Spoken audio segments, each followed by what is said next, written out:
6 in the morning, late November, and the lock on the front door of 114 Marwick Lane would not turn for the man who had built the house with his own hands. Otis Calloway stood on the porch he had framed, sanded, and set true 4 winters ago, and he tried the key a second time, the way a person tries a thing they already know is finished. The deadbolt had been changed. He could see the bright new brass of it where the old worn one used to sit. His breath came out white in the cold.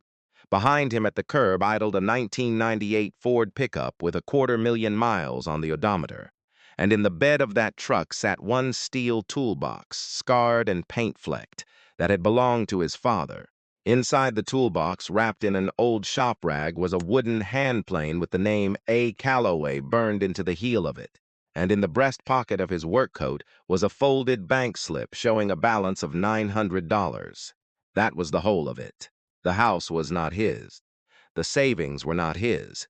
The companies with his name on the side of every truck was not his. 11 months from this freezing morning, he would stand in front of a national television camera, and Margot would be watching, and she would not be ready for what she saw, but he did not know that yet. On this morning, he knew only that the key would not turn, and that the cold was the kind that gets into the small bones of the hand, and that a man can lose 13 years standing on his own front step. He did not pound on the door. He stood there a moment longer. Then he went back down the steps he had built and got in the truck where it was not much warmer. To understand how a builder ends up locked out of what he built, you have to go back to a mill town an hour west, to Gastonia, North Carolina, where the air for a century had smelled faintly of cotton lint and machine oil, and where Amos Calloway hung porch doors and framed back rooms for families who paid him in cash, in casseroles, and sometimes in nothing but a handshake and a promise. Amos was a Finnish carpenter. There were men in that town who could put up a wall faster, but there was no man who could make a joint disappear the way Amos could, 2 pieces of pine meeting so clean you had to run a thumbnail down the seam to find it.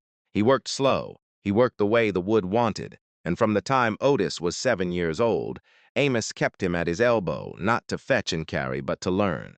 "Sight it," Amos would say, and he would lay a board flat and hand it to the boy. Otis learned to close one eye and look down the long edge of a plank the way you'd look down a rifle barrel until the grain told him where it bowed. A board that read flat to the eye could have a crown in it you'd only catch by sighting it true. Otis must have sighted 10,000 boards before he was 12. He could still do it half asleep. He did it without thinking, the way other men crack their knuckles. His father did not talk much, but he said one thing so often that Otis could hear it in his own chest like a second heartbeat. "We don't build for the folks paying us," Amos would say, dragging the plane down a door edge, the shaving curling up gold and thin as paper.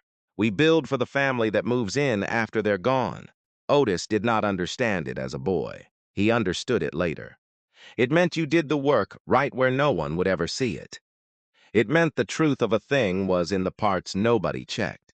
Amos died of a stroke the spring Otis turned 19, sat down in his work chair at the end of a Tuesday and did not get up. The toolbox came to Otis.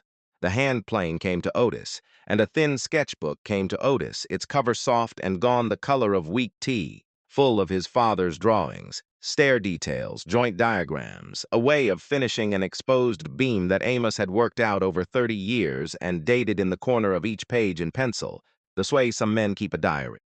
Otis left Gastonia at 22 with the toolbox and the sketchbook and $40, and he went to Charlotte because that was where the cranes were.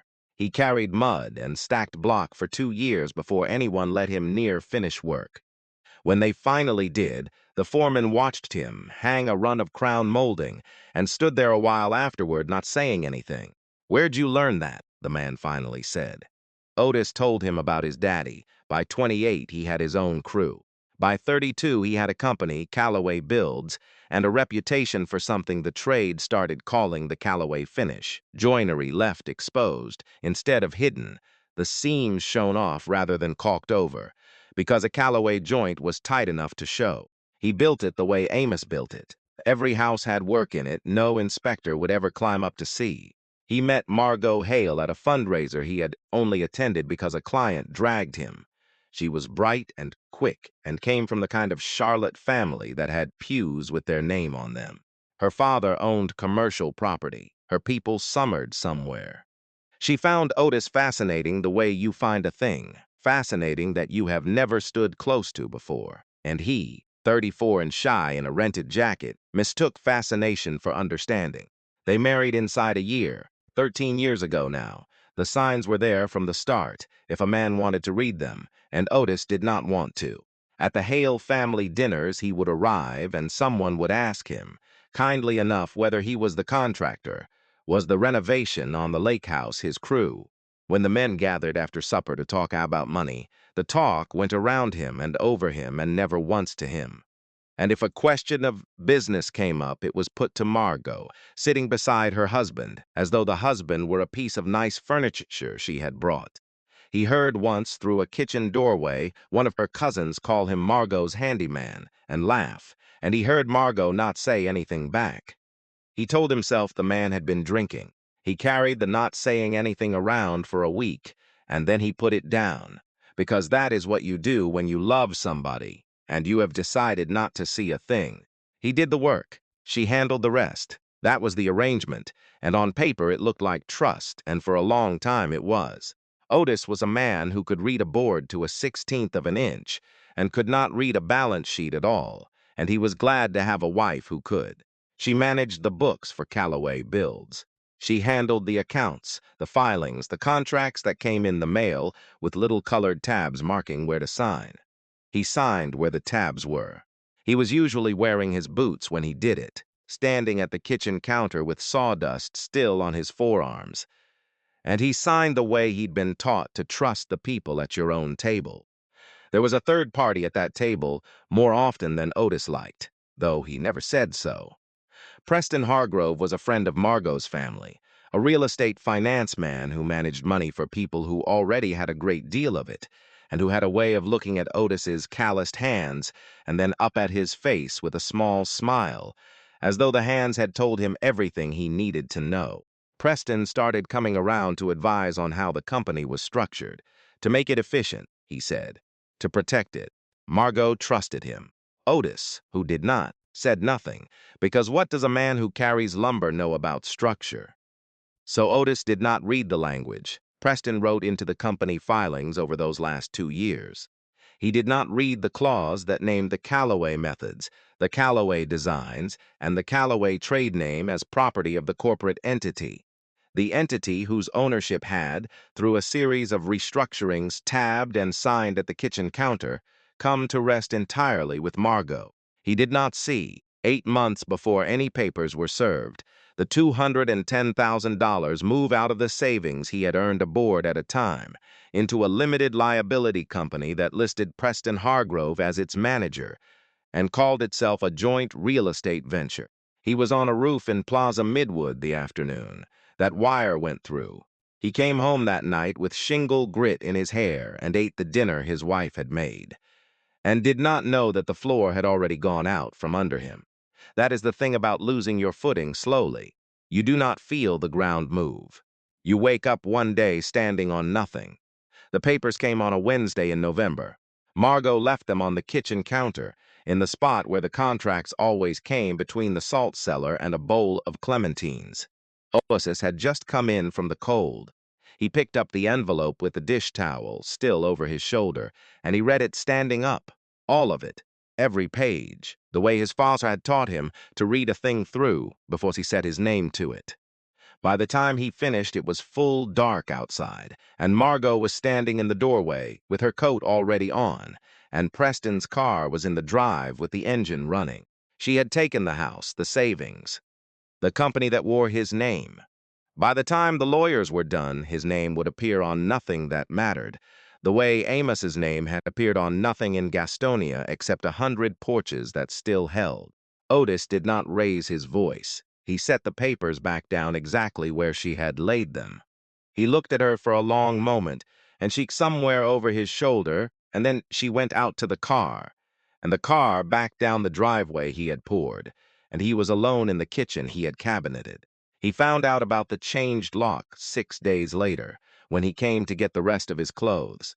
That first night, before he knew where he would sleep, he sat in the cab of the old pickup in the parking lot of a hardware store off Independence Boulevard, with the heater ticking and failing. He reached into the toolbox on the seat beside him and took out the plane and unwrapped the rag. He set both hands around the worn maple body of it, the way he had held it the first time when his hands were too small, and he ran his thumb along the heel where his father's name was burned in. A. Calloway. The brass throat plate was worn bright from 40 years of shavings. He sat there a while. A man came out of the hardware store, looked at the truck, looked away. The sodium light buzzed overhead and turned everything the color of old honey. They had taken the house, the car, the savings, the company. They had been careful and thorough, and they had spent a year and a half being careful. And in their carefulness they had left him 3 things their lawyers had judged not worth the paperwork. A truck no one wanted, $900 no one had found, and a box of old tools. They thought they had left him with nothing. He drove west the next morning, back toward Gastonia, because there was nowhere else a man goes when the bottom falls out, except toward the people who knew him before he had anything to lose. Della Calloway still lived in the house on Tulip Street, the one Amos had added a back room onto the year Otis was born. She was 73, and her hands had begun to curl with arthritis, and she opened the screen door before he'd cut the engine, because a mother knows the sound of her son's truck even when the truck is the only thing he has left. She did not ask what happened. She set a plate in front of him and let him eat half of it before she said anything at all. "You're staying," she said. It was not a question, so he did not answer it. He stayed 11 days in his old room, where the ceiling still had the water stain, shaped like Ohio, that he used to fall asleep tracing. On the 4th evening, she found him out back, sitting on the steps of the porch his father had hung doors on 40 years ago, turning the hand plane over and over in his hands the way some men work a coin. She lowered herself down beside him with a grunt, and they watched the light go out of the yard. "Your daddy never owned much," she said, "but every porch in this town still stands on his work." She put her crooked hand flat on the step between them, including this one. "You sand it every couple years whether I ask or not. You think I don't notice." He did not say anything. He sighted down the length of the porch board the way he'd been taught, one eye closed, reading the grain, and somewhere in the reading of it, something in his chest came loose and then went quiet again. The next morning he drove into town to see Earl Tanner. Earl was 76 and had been a Finnish carpenter when Amos was a Finnish carpenter, the two of them rivals and friends in the way of men in a trade too small to be strangers in. Earl had given up the work 8 years back when his knees gave out, and he had an old wood shop behind a row of vacant storefronts on Franklin Avenue that he hadn't opened in a long time. Dust on the windows, a bird's nest in the dead light fixture over the door. "I heard," Earl said before Otis got 2 sentences out. "Town this size, you don't have to tell me anything." He worked a toothpick to the other side of his mouth and looked at the truck. "What are you driving that for? Where's the company trucks? They're not mine anymore." Earl looked at him a while. Then he took a ring of keys out of his pocket, worked one off it, and put it in Otis's hand. "150 a month," he said. "Shop's a mess and the dust collector hasn't run since Bush. You clean it up, you fix what's broke, that's on you. You hold a business together in there 6 months. I'll sell you the whole thing for what I paid for it. You can't, you walk away and we never speak of it." He pointed the toothpick at Otis. "I'm not giving you a thing. Your daddy never took a handout in his life, and I'm not about to insult him by offering you one." It took Otis 9 days to make the shop fit to work in. He swept out years of mouse-ruined paper and dragged a dead table saw to the curb and got the dust collector running again on the 3rd try, and when the big motor finally caught and roared up the way it used to, he stood in the middle of the floor with his hands at his sides and let it run a full minute before he shut it down. The silence after was a different kind of silence than the one in the cab of the truck. He had a shop. He had no lumber. Hollis Pruitt ran the lumberyard out on the highway, had run it 40 years, a wide, red-faced man with a pencil behind his ear, same as Otis kept one behind his. Otis had bought from him as a boy, riding along with Amos, and he had bought from him every year since for the Charlotte jobs, because Hollis's grade 1 pine was honest and his scale didn't cheat. Otis came in meaning to buy what $900 minus rent and gas and groceries would buy, which was nearly nothing. Hollis listened to the short version. Then he wrote a number on a scrap of pine, $3,000, and slid it across the counter. "That's a line of credit," he said. "You pay it back when the work pays you back. No paper. I knew your father and I know you, and in 30 years neither one of you ever stiffed me a nickel." He picked the pencil out from behind his ear and pointed it at the door. "Go make something. The wood's not getting any younger sitting in my yard." Otis stood there holding the scrap of pine. He had to clear his throat before he could thank the man, and even then it came out rough. The first job was a deck repair, $480, a widow over on Marietta Street whose back steps had rotted soft. The second was a full kitchen renovation for $4,500. A young couple in the part of Charlotte where the old mill cottages were getting bought up and fixed up. Otis priced it fair and built it the way Amos would have, and he was 3 days from finishing it when the couple called and pulled the plug. They were sorry, the wife said. Something had come up. They'd send a check for the materials. He found out later, the way you find these things out, sideways and after the fact, what had come up. Someone had called them. A man. They wouldn't say who, but Otis knew who told them in a concerned, reasonable voice that the contractor they'd hired was in the middle of serious financial trouble, was being sued, might not be a sound man to trust with a down payment. Preston Hargrove had a quiet talent for the concerned, reasonable voice. He made 2 or 3 of those calls that first winter, to clients and to a supplier or 2, and a man trying to start over from a borrowed shop cannot afford to lose even 2 or 3 jobs, and Preston knew it. Then came the letter. It arrived at the shop on Franklin Avenue in a heavy cream envelope. The return address, a Charlotte law firm, Gideon March, attorney. The letter was 4 pages of careful language, and it said, underneath all the language, one thing, that the name Calloway and the joinery methods known as the Calloway finish were the property of the corporate entity, that this property had passed to Margot Hales in the dissolution of the marriage, and that any use by Otis Calloway of the name or the methods in a competing business would be met with legal action. Otis standing at the workbench, the way he read everything all the way through. They were telling him he could not use his own name. They were telling him he could not build the way his father had taught him to build, because some lawyer Preston had hired had written the technique down as an asset, and his wife had walked off with the paper. He set the letter down. He did not call a lawyer. He did not have money for a lawyer. He looked around the dusty shop a while. Then he took a piece of clear pine and a stencil knife, and he cut himself a new name, and he painted it on the door in the same gold his father had always used. Cornerstone Homes. They could have the name on the paper. The work was still his, and the work was the only thing that had ever built anything. He hired Reuben Pace in February. Reuben was 30 years old and had done 4 years in Alexander Correctional and had been out for 7 months. And in those 7 months, he had filled out a great many applications and been hired by no one, because there is a box on the application, and once a man checks that box, most people stop reading. He came to the shop because someone at the day labor lot said the Calloway man was looking for hands and didn't ask too many questions.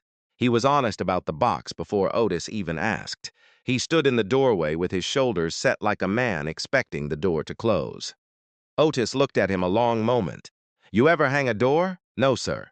"You willing to learn it right and slow and not argue with me about how long right takes?" "Yes, sir." "Then put that box out of your head," Otis said. "I've been looked past my whole life by people who decided what I was before I opened my mouth. I'm not going to be one more man who does it to you." He handed him a broom first, the way Amos had handed him a broom first. "We'll start where everybody starts." He did not tell Reuben that part of the reason he hired him was that the empty shop got into a man's chest after dark, and that it helped to have another set of footsteps in it.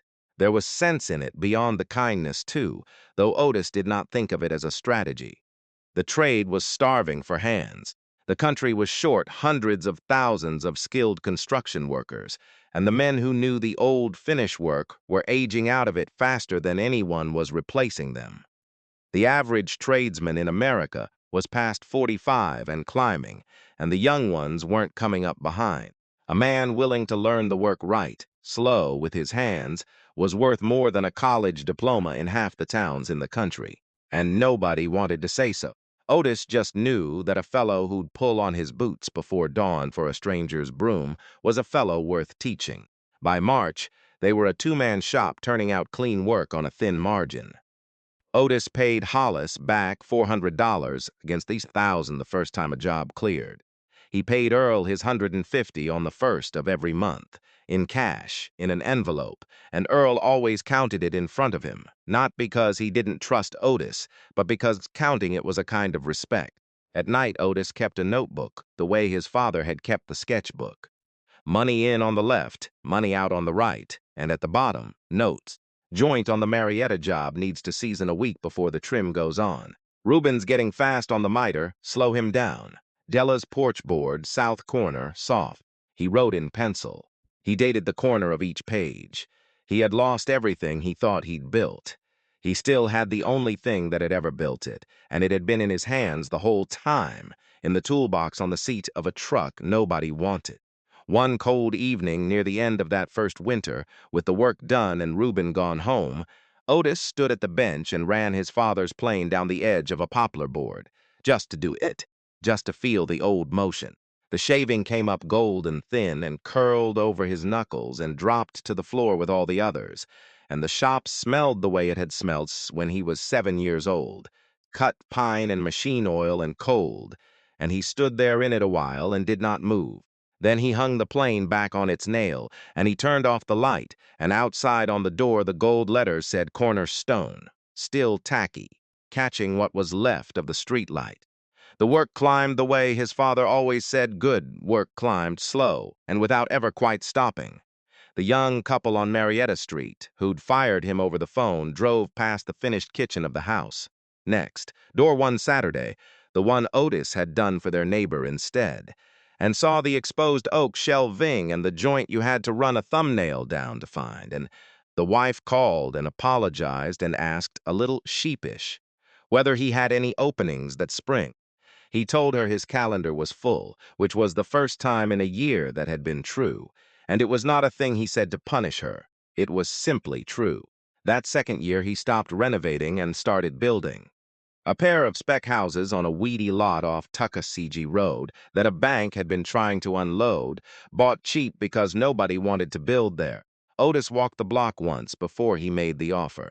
It was a street of mill cottages gone gray, 3 of them boarded, a couch rotting in a side yard. Most builders saw a bad address. Otis sighted down the block the way he sighted a board, looking for the bones under the bow, and what he saw was good lots, deep porches, families an hour's commute closer to their jobs than they could otherwise afford to be. He built the 2 houses the Calloway way, every joint shown, and he priced them so a nurse or a lineman could carry the note, and they sold before the paint dried. He bought 4 more lots on the same street, then the block beside it. The Calloway finish became a thing people drove out to look at, the way they'd driven out to look at his father's porches, and Cornerstone Homes grew from a man and a broom into 18 people and somewhere north of $6.5 million in a year, though Otis could never quite make himself believe the figure when his bookkeeper read it to him. He still drove the '98 pickup. He still kept the pencil behind his ear. He still wore the same brown work coat, gone soft at the cuffs. Reuben Pace made foreman that spring. He had hung his first door so slow and so careful that Otis had wanted to take the chisel out of his hands. And then he had hung 400 more and gotten faster than anybody on the crew without ever getting sloppy. And now he ran the finish work on 3 sites and trained the new hands the way he'd been trained, broom first. He kept his own notebook now. Otis noticed and did not say anything, but it sat in his chest warm for a day. There was a woman on the crew, too, by then. Maxine Tate, a single mother of 2 who'd done trim work for a cabinet shop that folded, the steadiest hand with a coping saw Otis had ever watched. He paid her what he'd pay any man with her skill, which in that trade was rarer than it should have been, and she ran the cabinetry line. The country was short nearly 400,000 construction workers in those years. And short of affordable houses, worse than that, whole cities full of people who taught the schools and nursed the hospitals and could not afford to live within 30 miles of either. Otis was not solving any of that. He was building one street at a time, but he had begun, on the long drives between sites, to do arithmetic in his head that was not about money. His daughter was 14 that year. Imani lived with her mother in the house on Marwick Lane, the house with the changed lock, and Otis saw her every other weekend, and one evening a week, the schedule the lawyers had drawn. He never missed it. He would shut down a job site early and drive across town and sit in the truck at the curb until she came out, because he was not allowed up the walk anymore, and she would get in smelling of the perfume her mother bought her, and they would go get food, and he would try to find the girl inside, the teenager, and mostly not find her. She had gotten quiet with him. He understood why, though it cut him.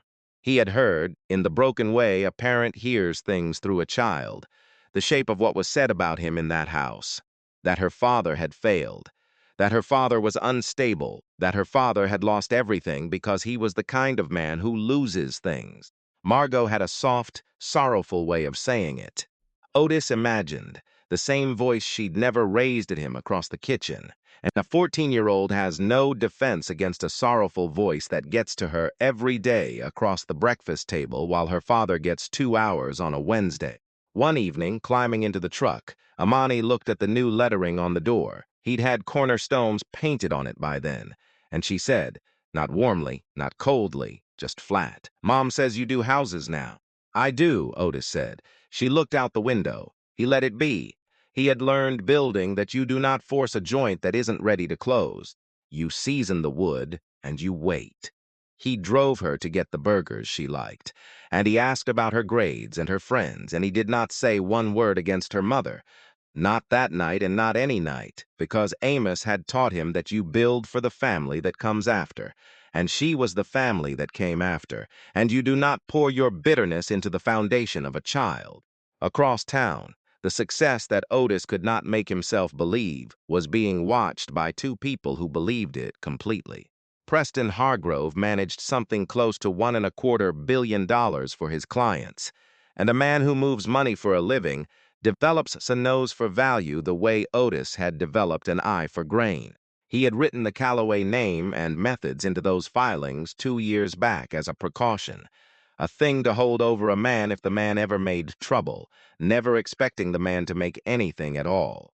Now there was a growing company with that name's bones in it, 18 employees and a street full of sold houses, and Preston, who had thought he was burying an asset, began to suspect he had buried a live one. He moved the way he always moved, quietly, reasonably. An offer came to Cornerstone through a third party, a friendly investor, wishing to take a 51% position in the company at a number so far below its worth that Otis, who could not read a balance sheet, could read that insult fine. He said no. He did not even need to think about it.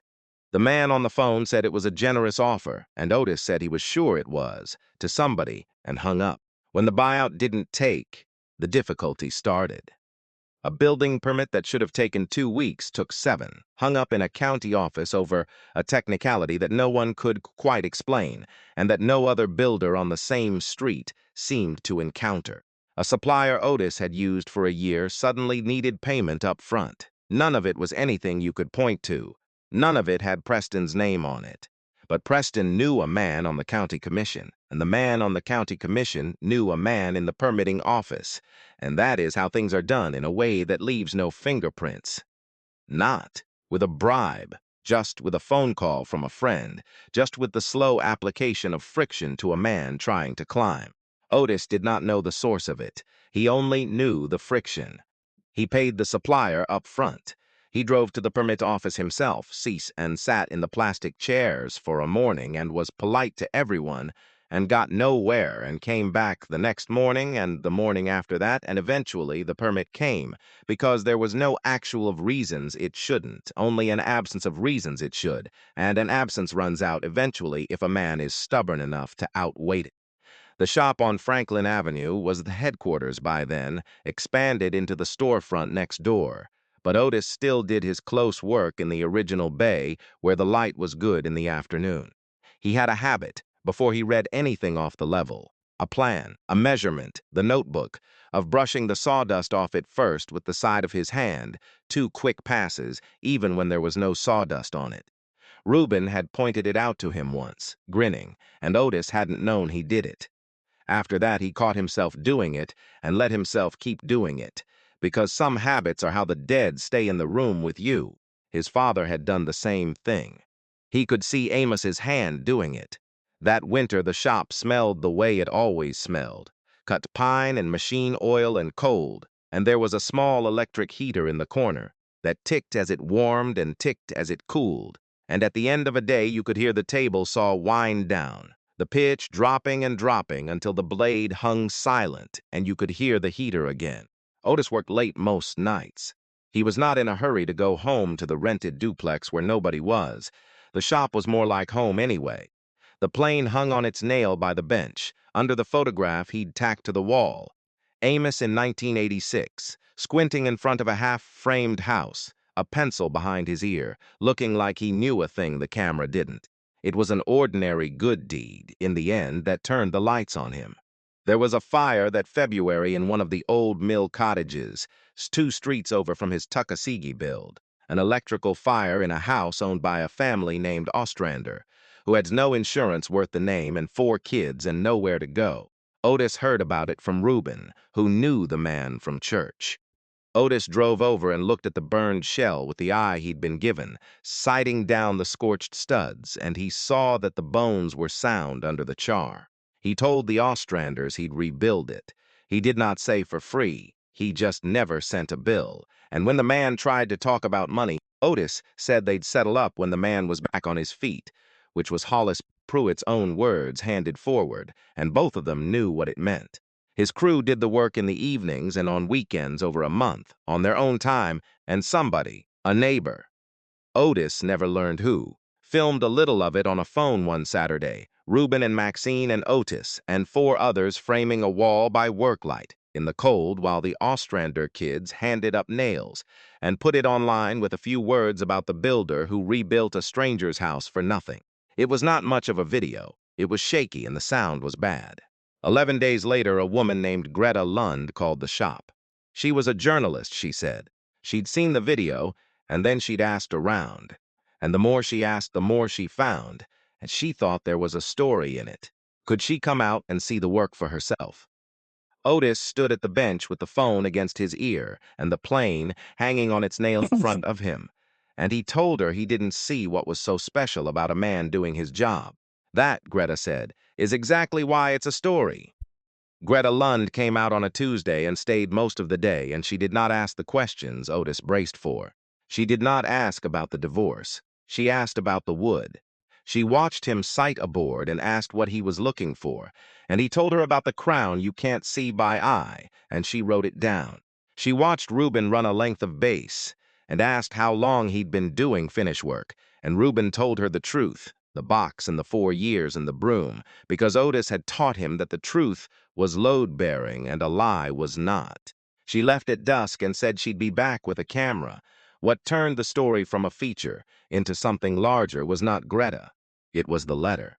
Word of the piece reached Margot the way most things reached Margot, through Preston, who heard it from somewhere, who had people who told him things. And Preston, who had spent 2 years thinking of the Calloway name as a dead asset, and the last year watching it come alive, made the same mistake that careful, reasonable men make when they have never once been told no by the world. He reached for the lawyer. Gideon Marsh sent a cease and desist to the television station. It said that any broadcast referencing Margot Hale or the dissolution of her marriage, or representing Otis Calloway as the originator of the Calloway methods, which it again asserted were corporate property held by Ms. Hale, would be considered defamatory and met with suit. It was sent certified, and a copy went to Greta Lund by name. Greta took it to her executive producer. He read it twice. He set it down and looked at her over his glasses. The piece had been planned for 4 minutes. A warm local segment about a builder who rebuilt a burned house for a family with nothing. The kind of thing that runs at the end of the broadcast and is forgotten by the next commercial. But a man hiring a lawyer to threaten a television station, to stop a story about a builder framing walls by worklight for a family that had lost everything, that was a different shape entirely. That was a man with money and lawyers trying to keep a camera off another man who had neither.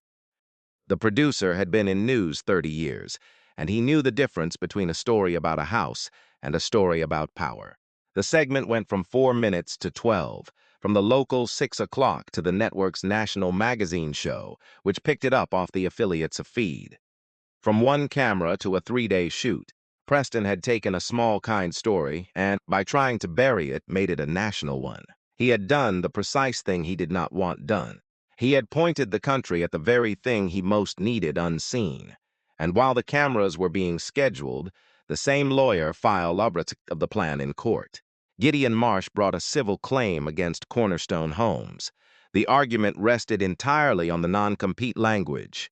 Preston had written into the old company filings that the Calloway finish, the methods, the trade identity, were intellectual property of the corporate entity Margot now owned, that Otis had built Cornerstone using stolen property, and that Cornerstone therefore owed an accounting, a share, and likely the whole enterprise. It was not really a lawsuit about a carpentry technique. It was the buyout offer made a second way. They had failed to buy the company for pennies, so now they would take it through the court. The filing fees and the lawyer's hours would run past $210,000 before it was done, almost exactly the sum that had wired out of Otis's savings into Preston's LLC 3 years before. Though no one had drawn that line yet, Otis could not match that kind of money. What he had instead was a young lawyer named Dana Reyes, 31, 4 years out of school, working out of a 2-room office above a tax preparer. Hollis Pruitt had sent him to her. She'd handled a property dispute for Hollis's brother and won it against a firm with marble in the lobby. People underestimated her. She let them. She told Otis in their first meeting that the strongest case in the world is the true one, and that their whole job was to put the true thing in front of the judge in a form the judge could not look away from. They're claiming the method is theirs, Dana said. So we have to prove the method is older than the marriage, older than the company. We have to prove it's yours and where it came from. Otis went home that night to the duplex and got the sketchbook out of the toolbox. He had not opened it in years. The cover had gone the color of weak tea and the binding was soft, and inside was his father's hand, 30 years of stair details and joint diagrams, and the exposed beam finish Amos had worked out across 3 decades, and in the corner of every page, dated in pencil, the day his father had drawn it. The exposed joint that the lawyers called the Calloway finish and claimed Margot owned was drawn there in Amos's hand, dated 11 years before Otis ever met her. He sat at the kitchen table with the book open and his thumb on the date, and the heater ticked and outside a car went by on the wet street and was gone. He did not move for a long time. Then there was Cora Beck. Cora was the bookkeeper. She had kept the books for the old company, and she had kept them for Preston's ventures after, a quiet, competent woman of 50, who had asked few questions over the years because asking questions was not what she was paid for. She had processed the wire 3 years ago, the $210,000 from the marital savings into the LLC, and she had filed the dates of it without thinking much, because numbers were numbers and not her business. She saw the segment when it aired. Everyone did. And something in her would not sit right afterward, watching the man on the screen sight aboard with one eye closed, hearing him say in that flat, unbitter voice that they'd left him 3 things, and he'd built a house on the smallest of them. She knew the way the person who files the dates always knows, exactly when the money had moved. She knew it had moved months before the divorce was filed. She knew the LLC and the non-compete language had been drawn up in the same season, and that a man does not ride a non-compete against a husband he is not yet planning to divorce. She copied the records, the wire dates, the LLC formation papers, the draft filings with Gideon Marsh's office timestamps on them, and she called Dana Reyes because Dana's name had been in the segment, and she said, "I think you should see when these documents were actually made." The hearing was held the second week of April at the Mecklenburg County Courthouse before a judge named Harlan Voss, who had spent 22 years on the bench and was not impressed by marble lobbies. Gideon Marsh went first. He laid out the non-compete. He laid out the corporate filings, the assignment of the trade name and methods to Margot. He presented Cornerstone's growth, its revenue, its 18 employees, all of it built, he said, on property that did not belong to the man who built it. He was smooth and he was thorough, and he had done it many times before. Dana Reyes went second. She did not have his suits or his hours. She had two things. She had the sketchbook. She walked it up to the bench, and she opened it to the exposed beam detail, and she put a finger on the date in the corner, in Amos Calloway's pencil.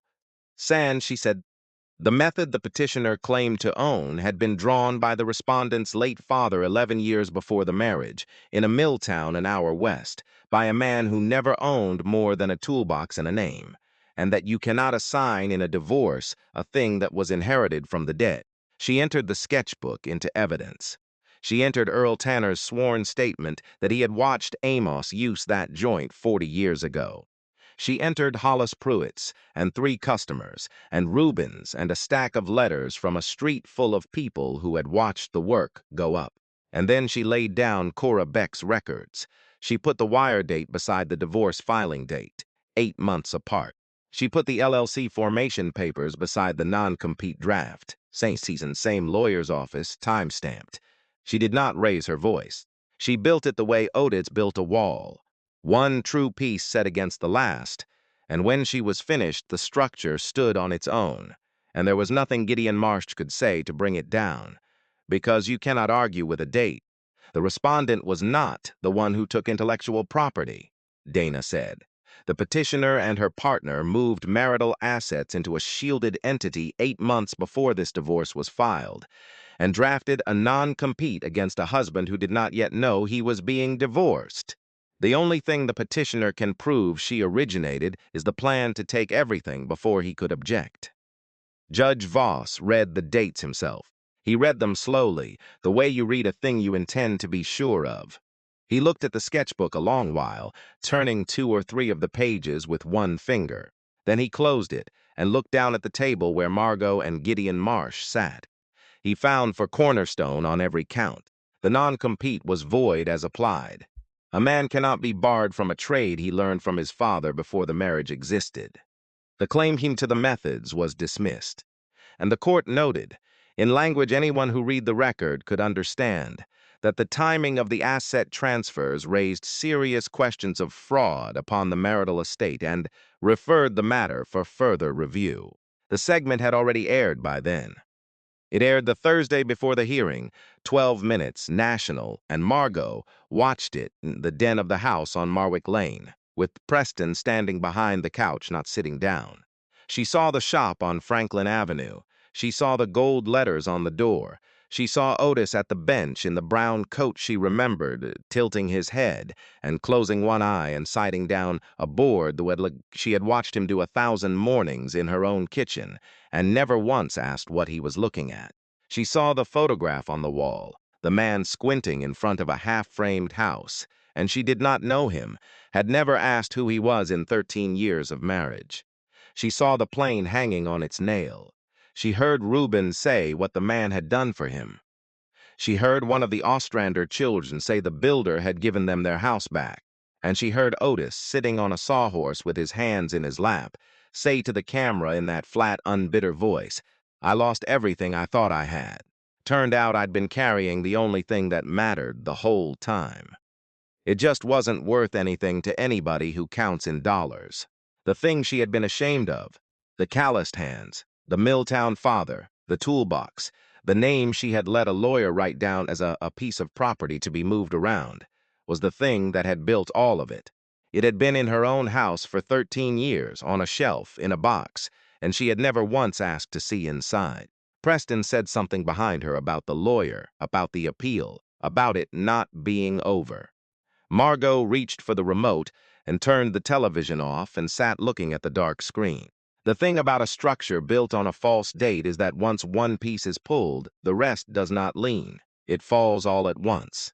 The court's referral on the asset transfers was a public record, and public records get read. A lawyer for two of Preston Hargrove's largest clients read it on a Monday and called the other partners, and by Wednesday there was a meeting that Preston was not invited to. The clients did not care about a carpentry lawsuit. They cared about one sentence, that a man entrusted with moving their money had, in his own affairs, moved marital assets into a shielded entity 8 months ahead of a divorce and drawn up papers to take a thing before its owner could object. Trust was the only product Preston had ever sold. A man who would do that quietly to a wife would do it quietly to a client. Nobody said that out loud. They didn't have to. They moved their accounts the way water moves downhill, without discussion, because they could. The LLC came apart under the review. The shielded $210,000 was no longer shielded. It was evidence, and evidence of marital fraud does not stay anyone's private property. Preston, who had managed something near $1.25 billion, spent that spring watching the figure shrink. Not because the market turned, but because the people who had handed it to him stopped wanting their names beside his. He blamed Margot. She had insisted on the lawsuit, he said. She had wanted the company, the name, the satisfaction of it. Margot blamed Preston. He had written the papers. He had made the calls. He had sent the lawyer at a television station like a fool. They had built a thing together on the assumption that Otis Calloway was a man you could take everything from. And the thing they built had fallen on both of them. And there is no partnership that survives standing in the rubble pointing. He moved out of the place they'd taken together by summer. The house on Marwick Lane was still hers, but a house is just a box you can't fill, and she rattled around in the one Otis had built, in rooms whose joints she had never once thought to admire, and she had a great deal of time now to think about what she had counted and what she had not. Otis did not gloat. He was not built for it. When Dana Reyes called to tell him the clients had pulled out, that Preston, standing in the city, was coming down around him, Otis listened and was quiet a while, and then said, "I don't take any joy in a man losing his footing. I know what the ground feels like when it goes it." And he meant it, which was the thing that had always made him impossible to take everything from. Imani came to the shop on a Saturday in May. She was 16 by then. The lawsuit and the rebuild and the long climb had eaten more time than it takes to tell it, and she came on her own, drove herself in the little car her mother had bought her, and she stood in the doorway of the bay on Franklin Avenue the way Reuben had stood in it years before, her shoulders set like she wasn't sure of her welcome. Otis was at the bench. He set down what he was doing. She looked around the shop. She looked at the photograph on the wall, the man squinting in front of a half-framed house. "That's your dad," she said. It was not quite a question. She had seen the segment, too. Everybody had seen the segment. "That's your granddad's," Otis said. "Amos." She came in and stood near the bench. After a while, she pointed at the plane hanging on its nail. "Can I?" He took it down and put it in her hands the way his father had put it in his, and he stood behind her and set her hands right, one on the knob and one on the tote. And he laid a poplar board flat and told her to push slow and let the iron do the cutting and not force it. Her first pass chattered and tore. Her second was better. Her third came up gold and thin and curled over her knuckles and dropped to the floor, and she made a small sound, surprise and something underneath it. And Otis watched the back of his daughter's head and did not trust himself to speak. She came back the next Saturday, and the one after. He did not say anything to her against her mother then or ever. He had built for the family that comes after, and she was it, and you do not pour bitterness into a foundation a child has to stand on. The joint had not been forced. It had seasoned, and it had closed, and you could not have found the seam with a thumbnail. That summer, Otis did the thing the long drives between sites had been adding up to. He started the Amos Calloway Foundation, named for a man who never owned much, and whose work was still holding up half a town. And inside it, The Cornerstone Trade Academy, a school that cost its students nothing, that taught finish carpentry and framing and the whole hard, honest trade. And that took in first the people everyone else looked past. Men out of prison with a box checked on every application. Single parents who needed a skill that paid and hours that bent. People the country was short of and would not train because it could not see past what they had been to what their hands could become. Reuben Pace ran the floor of it. He taught the way he'd been taught. Broom first. The country was hundreds of thousands of tradesmen short and millions of homes short, and Otis Calloway, who could not read a balance sheet, had understood a thing the men who could read them kept missing, that the answer to both shortages was standing on the day labor lots being looked past, needing only somebody to hand them a broom and not close the door. The first house the academy built was a small one, 3 bedrooms, deep porch, priced so a nurse or a lineman could carry the note, on a lot 2 streets over from where the Ostrander house had burned. On the last day, with the students gone home, Otis took his father's plane and ran it down the threshold board himself, one long pass, the shaving curling up gold the way it had in his hands at 7 and in his daughter's hands at 16. Then he carried the plane over to where one of the young men from the academy was sweeping up. A kid 2 months out of Alexander, the same prison Reuben had done his time in, and he put it in the boy's hands and set them right, the knob and the tote, and stepped back. "Push slow," Otis said. "Let it do the cutting, and when it's yours, you hand it to the next one." He looked at the gold letters of the threshold, at the porch beyond it, at the road past the porch that went off in every direction. "We don't build for the folks paying us. We build for the ones who come after." The boy made his first pass. It shattered and tore. His second was better. Years on now, the figure on the page is one Otis still does not let his bookkeeper say out loud all at once. The borrowed shop and the $900 had become a building company with work in 11 states, and then a number large enough that a magazine put his face on a cover and used the word billionaire under it. The kind of word Preston Hargrove had thrown around about strangers' money his whole life, and never once made for himself. The morning the magazine came out, a young reporter found Otis, where Otis is found most mornings, on a job site on a half-frames a story north of the city, where the wind comes straight across and the plywood is cold under your knees. He had a pencil behind his ear and sawdust on the cuffs of a coat that was newer than the brown one, but going soft at the same places. The reporter asked him how it felt to be worth what the magazine said he was worth. Otis laid a board flat across 2 sawhorses and closed one eye and sighted down the long edge of it, reading the grain the way his father had taught him before he could spell his own name. He found the crown in it, the bow you couldn't see by looking straight on, and he marked it with the pencil and set the board aside. "Worth's a funny word," he said, not looking up. "They keep telling me a number. I keep checking the wood."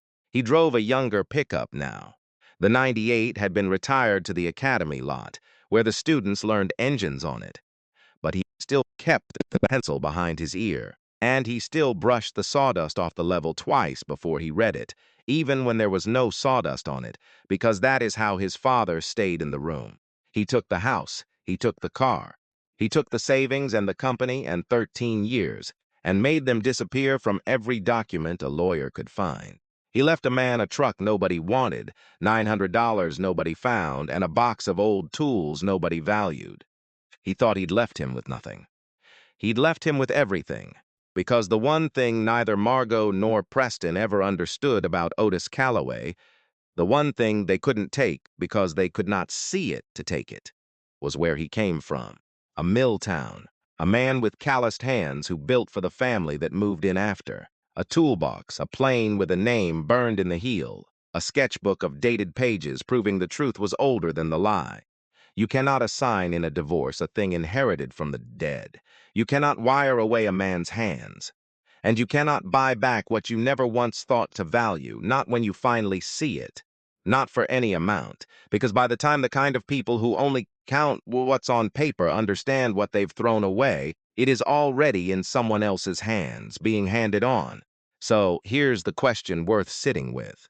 If two people spent a year and a half planning to take everything you had, and then watched you build it all back from a box they didn't bother to steal, would you let them back into your life when they came knocking?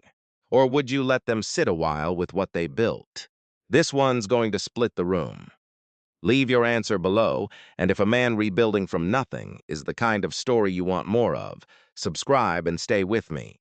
I'll see you in the next one. Otis kept the plane sharp his whole life and never once let it gather dust on the nail. A tool is only an inheritance if you use it. Everything that matters most gets passed hand to hand, never on paper, and the people too busy counting never notice it leaving the room.